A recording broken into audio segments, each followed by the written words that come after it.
Now, when you hear the name Annie Lennox, you might immediately think of dancing your heart out to Sweet Dreams Are Made of This and the iconic orange hair and suit that she wore to all her music videos in the 80s. But for the last 15 years, Annie has been using her voice for activism, launching a charity called The Circle that connects women across the world and helps them empower and support each other. At the moment, The Circle is working with garment workers across the world, 80% of whom are women, to fight for a living wage. In an exclusive for Woman's Hour, I was lucky enough to speak to Annie alongside Ambassador for the Circle, Kalpona Akter. I started by asking Annie what inspired her to use her influence to make a change for women. You know, I had been so privileged because Comic Relief had sent me to various women projects in Malawi and Uganda and South Africa, also Oxfam. And I had my whole paradigm shifted because I saw how girls were prevented from accessing education, how women were treated in these kind of countries as if they were the most lowest class citizens. And the comparison between their lives and the kind of life that we have in Western world there is none. I mean, you know, very often I thought it's like going back to Dickensian times, you know, and coming from poverty, coming from disempowerment, coming from lack of legal rights, coming just from lack of everything. And it really affected me. And so when I came back to the UK from visiting these projects and seeing the difference where, you know, you have clean running water and you have access to so many things in general, I realized, wow, that, you know, what can I do? What on earth can I do? I want to be an agent for change. And I felt that if I could have conversations with like-minded women, perhaps we could find some way, because, you know, it's overwhelming. The challenge is overwhelming, but, you know, you're looking for an inroad. So it's really started from having a conversation around a dinner table. So it grew organically, but it really comes from basically the real passionate desire to connect with women who are massively disempowered in hundreds of countries around the world. You know, they can be invisible to us, and we want to make that visible. We want to connect bridges where there are divides. We want to shine light, and we want to support grassroots organizations that are really making changes in their own countries. And that's why you came up with this lovely two-word phrase, global feminist, which, by the way, I think I was born a global feminist, so I'm absolutely on message. But what do you mean by that? Well, I am not the person who invented that term. It was created by an incredible feminist who is no longer with us, but Bell Hooks is the originator of the term. I discovered it and thought that describes exactly what the Circle is trying to do. It's about the empowerment of women and girls. And it's about the empowerment of women and girls everywhere around the world. Feminism is not only to be perceived from a Western perspective, that where glass ceilings are being broken in the offices, in the, you know, CEOs and all these empowered spaces. And I feel, and people that identify with global feminism understand that feminism must go further. And that is what global feminism is about. It's an umbrella term. It's inclusive. It's diverse. It's everything, really, to me.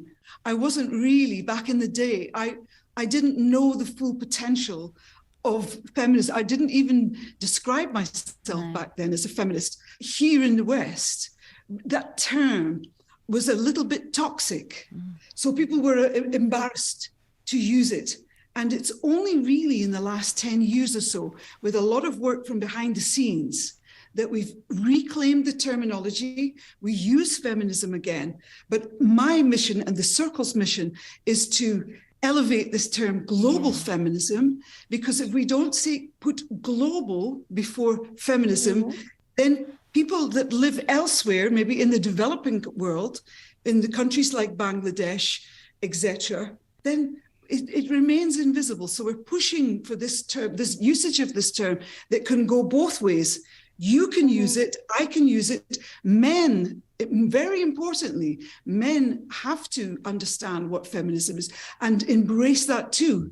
Because if we don't have the support of men and the identification of feminism with men comfortably, then we're still just fighting for, our own existence, as it were. There are, as you've said, there are so many issues. There are so many battles to fight. And I'm going to bring Kalpona in because I know you're sitting there. But before we do, Annie, just let's talk about the issue that you're here to highlight, which is that of garment workers getting a living wage, because that is what you're pushing for now in Bangladesh. Tell me why. Well, Livia Firth is an outstanding activist, and she is passionate about the rights of women who are at the very end of the chain of fast fashion. We think it's a wonderful thing because it's cheap, it's accessible, it's exciting, it changes very quickly.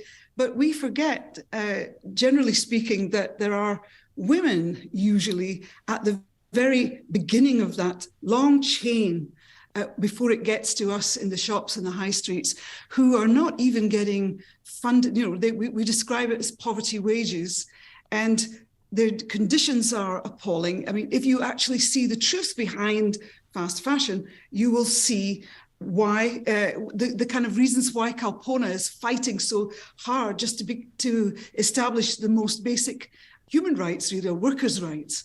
Kalpona, I wanted to ask you about your life, because we're talking, you are an activist in Bangladesh. You're fighting for a living wage and you're fighting for rights within the garment industry. And as Annie says, it directly links to women in the West because we are wearing your clothes. We can't get enough of them. However, I want to know about the impact it's having on women in Bangladesh. But let's start by hearing your story, because you were 12 years old.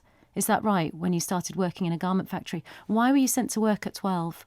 It was my father who was the primary earner in the family, and he got ill. So there wasn't anyone who can bring food in the table without my mother.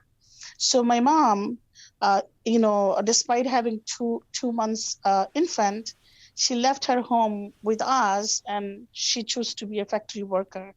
But she couldn't continue more than 6 months because of my baby sister, because of her illness. She needed to, breastfeed. So she quit. And then we had a discussion in the family. And, within a overnight, I felt that I just grown up. I understood that I need to do something. And this is the last day of my school. So, previous day I went to the school, and following day in the morning, I was walking in the same street with my friends who just divided in one circle, that they went to the school. I ended up my life in a factory. And it's all because we didn't have economic security and that there wasn't any social protection for us. And how was the experience? What was it like going to work in the factory at 12? I mean, the very first day, it was super cultural shock for me. I didn't see that many people together except the school annual day. And I never ever seen that the adults scream on adults with all the bad words. Like there was verbal abuses in the factory and they're shouting, screaming. So I cried because, it hurts me. And my first day ended up with a 16-hour shift, which I never thought of. And these 16 hours, I stood on my feet. There wasn't any place to sit down. When I went back home, I hide my tears and pain because I completely knew why my mom had to send me to the factory.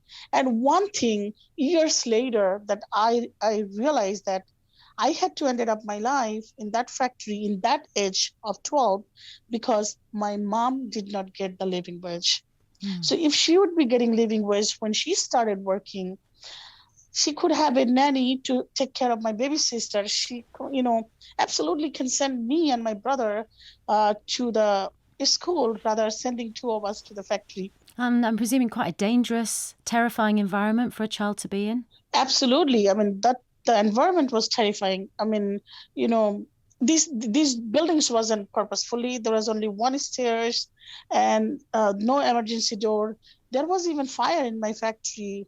And we've been locked up in the production floor by saying that the fire will be not come in the third floor. We hadn't had anything to protect ourselves during that time. And after screaming and crying, hours later, they opened the door and we all were rushed to, evacuate the factory. But it was only one staircase, which was blocked. Half of that was blocked by the merchandise, and many of my coworkers got stampeded. Luckily, no one died, but this badly injured. So yeah, I mean, it was terrifying working condition. Like verbal, physical, and sexual abuse was common, and that wasn't only in the factory. And for women, like for a female, for that young girl, the commute and community, those wasn't even safe for me. So much to process, isn't there? And what were you making? I think we need to be able to relate to how this impacts us. What type of clothes were you making in the factory? I mean, that time I was making like polo shirt, sweatshirt, the cargo pants. Those was like basic thing that I would be making, and t-shirt, of course. So I would be working over 400 hours in a month and only making $6. So that was my life. It is extreme poverty wages that I anyone can ever say. So when did you find the courage, and when did you decide that you wanted to fight to change the system? So when I was like 14 and a half, in a month, my production managers, they came, or middle managers in general, they came to us by saying that they will be paying us less for our overtime, which they're absolutely paying less already paying less. So we said, no, you cannot do that. It's not that I know, or we knew that how much we're supposed to get. It was because it was during Eid month, and Eid is a big festival for our country, especially for Muslims. So I had a plan with that money. Like, I wanted to buy new clothes for my brother and my sisters, and I wanted to buy a good meal for that big day. So I joined with the strikers. So it was 92 my 92 male worker, and I was only young female worker who joined with them and called a strike for 2,000 workers. And after back and forth negotiation, we won the strike. In a first hand, 26 workers got fired without any severances. They rather, accepting that, they started finding people or organization who can help them. So they ended up finding an organization called AFLI, Asian American Free Labor Institute. So that organization was helping a group of garment workers to have their own independent union, educating workers on law. This is something very new I came to know.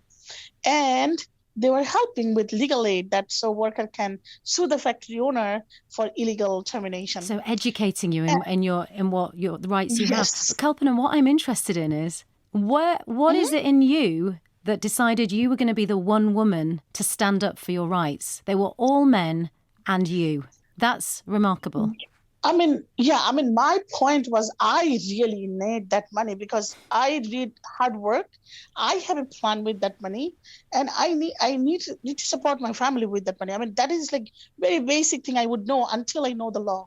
So when I came to know the law, that's a transformation. I consider this second born for me, where first time I learned that my work shift supposed to be 8 hours. This is first time somebody told me that you're a factory worker and there is a law that's supposed to protect you. There is a minimum wage, there is a maternity leave. The supervisor is supposed to not kick you when you are sit down in the stool. They should not be verbal or physically abuse you in the factory.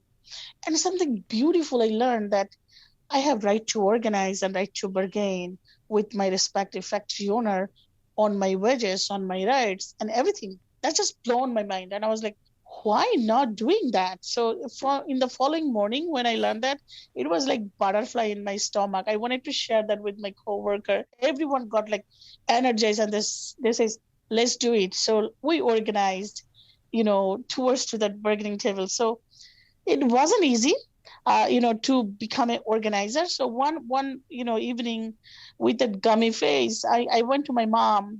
Mom, do you think that I can do it? Because these people has lots of money and power, and I'm just young, or not even 15 years. I'm that girl, and something my mom said that is so beautiful and that is so inspiring. That she said, you know, if there is injustice, someone can always stand up and speak out. If it is someone, then why not you? So that, you know, that's I call my mom as a powerhouse. So my powerhouse given me that power that energized me every single movement that, yeah, there is injustice and someone always can stand up. And if it is someone, why not me? This story is incredible. You were 15 years old. I just need to remind our listeners that when you walked back in there to tell your fellow co-workers that you have rights, that you were 15 years old. And I love that story of your mum being the one to empower you. That makes a lot of sense. Annie, what Kalpona's just said there about going in, and it takes one person, doesn't it? One person to say, I'm gonna fight, to create that spark amongst everyone else. True. This is true. I mean, you need someone who is determined and who is committed and who has the vision to create transformative change, which is, as Kalpona says, is never easy. And you have to be brave and you have to be courageous. But still, if you recognize that you can be that agent of change and you can galvanize other people around you that see the potential and see the possibility, it's amazing the kind of things that can actually change. When you thought for centuries and centuries, women and girls, for example, have been abused and taken advantage of in every single way, just exactly as Kalpona said. And we're just talking about one section here, working in factories. And Kalpona, I just want to share something personal with you, which is that my great-great-grandmother was working in a textile factory. When I was a little girl, we lived in a part of town. I'm Scottish. I'm from Aberdeen in the northeast coast of Scotland. And there was a huge textile factory right across the street from me. And in the old days, in the Victorian times, all the agricultural workers came into town to find employment. And, you know, with the Industrial Revolution, everything like that, things changed. So young women were working in those factories, in the conditions exactly that you described. So I didn't even realize that until a few years ago when I was on this incredible program. Who do you think you are? Life-changing. It was a life-changing experience for me. But to recognize that these are you can find connecting points with Western women in their ancestry, especially from poorer working class backgrounds, will be looking back to discover that their grandmothers, their great-grandmothers and before have gone through the conditions that you are describing, Kalpona. And it's the changes, they can be made. And you are a champion of change. And we in the circle want to champion you and other women like you who are making those changes happen. Kalpona, your activism is amazing. You're now in your 40s, mid-40s, as you've been fighting the good fight for a long time, but at huge risk to yourself as well. You have been targeted, haven't you? Many times, yeah. It's not easy, you know? It's not easy to doing activism here in Bangladesh or like many part of the world. So my voice has been criminalized many times. I was in prison for a month with my co-workers, severely, you know, detained. And it was mental torture when I was in detention. So my co-workers was, you know, one of them was brutally disappeared and brutally tortured and beaten to death. So when I leave home in the morning, I cannot promise my family that I'll be safe back at home. It is that dangerous to doing the activism in here. There is no voice of expression. But one thing that what my mom says, that energizes me. And when you see these human faces, like I saw I suffered. I saw my coworker suffering pretty much every day with poor wages, with no union rights, you know, in a practical life, with unsafe building, with no social protection, with no, with gender, there is enormous gender-based violences in this country. So when you see these every day, your insecurity or all this trait really doesn't matter, because I made commitment to me and to these people that I'll bring the differences. I'll make the differences in here, whatever I can. So I think I'm in my mid-40, but I couldn't do even a fraction yet we are fighting for living wage. So it's a long way to go. Yeah. I'll keep fighting. Oh, yeah. Oh, you will keep fighting. I can see that. And what does it mean to have global support? What does it mean to have the support of Annie? It is huge. The support, it means that we are not alone. Like when I started organizing, in that time, we didn't have any connection. I didn't know even that where these garment goes, who buys them, do they have any responsibility? Do we need any support from them? But now, the circle, amazing women in the circle that I know them, so all of them, their heart in the right place, and they really care about these women's and men's, of course, who is making clothes for them. So we submitted during pandemic, and it's an amazing step has been taken before anyone do any legislation work. Circle did that, and it is not for only the workers, in their country, like when they have all these accesses. It is also for the workers. Those are making clothes 24/7. Obviously, Annie, you are very active on social media as well, and it's a great way of connecting and seeing what people are up to. I've got to talk to you about a moment that I saw the other day, because I've just fangirled, haven't I, Kalpona, massively with Annie here. And you met Joni Mitchell the other day, Annie, and it was magic. Just magic. Just even that photograph of the two of you together. Explain what that moment meant to you. Oh, well, she actually was maybe the exemplary female singer-songwriters for me when I was trying to discover who I was as an older teenager. I think I was about 20 or so, and I first heard Joni Mitchell's music. It gave me a sense of possibility. And for me to meet Joni under the circumstances, which I'll tell you right now, Joni was being awarded the Gershwin Prize, the George Gershwin Prize, by the Library of National Congress in America. It's a huge honor, and I think she, above all the singer-songwriters on the planet, is the one who most deserves it. So I can tell you, I've just come back from the most extraordinary, magical moment. For me, it's like full circle, and yeah, I'm still kind of in awe of what I've just experienced meeting Joni. It's been amazing. It feels like there's a real sense of global urgency. Women are shouting from the rooftops, whether that's the Me Too movement in America, whether that's what's happening in Afghanistan, what's happening in Iran at the moment. You just look all over the world. Women are using their voices, but at great risk. And that is the reality. So, Kalpona, I would like to just say to you, you've got the audience here, you've got a British audience listening to you on Woman's Hour. Why is it important for us to be connected to your fight? What would you like to say to the British audience listening? I know that when you are British audience, you are the consumers too. So when consumers hear the story of a factory worker or anyone from the ground, they always are in a dilemma. Should we buy or we shouldn't buy? Sometimes they feel guilty. What I would say, don't feel guilt. Transform your guilt with anger. And next time when you go to the store or buy online, ask more questions. Go beyond color, size, style, and price. Start asking few more questions to the store manager that you wanted to know more about the worker who made this clothes for you, how much they have been paid, do they have a living wage, is these workers do have a voice at workplace, is this workplace safe? If you can ask any of these two questions, I think that would be start ringing the bell in the boss's office, and that will make difference. We need these jobs. Yeah. In a production country, we need these jobs because it helps us to understand what is the economic freedom is. But we want them with dignity. The fight I'm doing, I'm fighting for a job with dignity. And the first step of dignity is a living wage. So be with us.